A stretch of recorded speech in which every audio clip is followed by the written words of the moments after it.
La pluie de feu que vous voyez sur la ville israélienne de Tel Aviv est en réalité le nouveau missile balistique iranien appelé Kaibar Shahab, qui peut transporter non pas 1, non pas 2, mais 20 à 50 petites ogives. Il peut causer une destruction massive sur une zone entière et est presque impossible à abattre.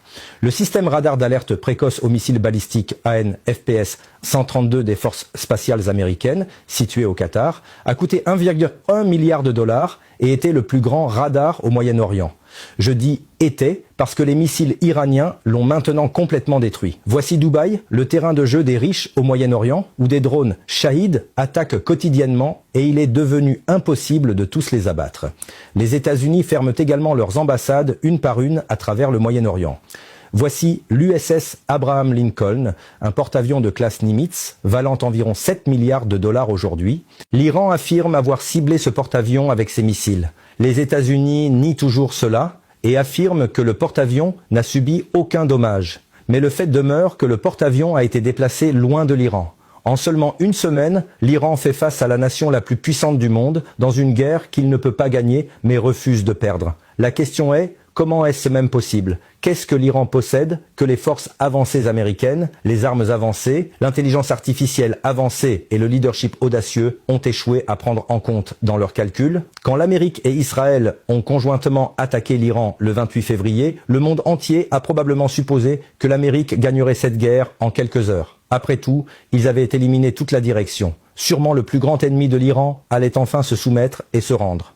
Mais ensuite, quelque chose s'est produit au cours de la semaine passée qui a laissé le monde entier stupéfait. L'Iran ne s'est pas rendu. L'Iran a riposté. Un par un, il a ciblé les bases américaines en Israël et dans les pays du Golfe.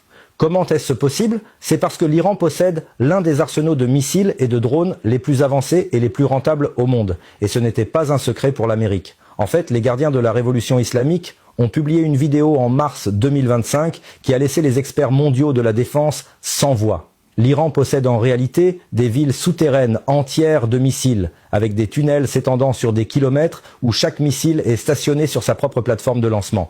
Et personne ne sait combien de ces tunnels, ni combien de kilomètres d'infrastructures souterraines l'Iran détient actuellement. Rappelons que l'Iran a commencé à construire ces tunnels en 1984.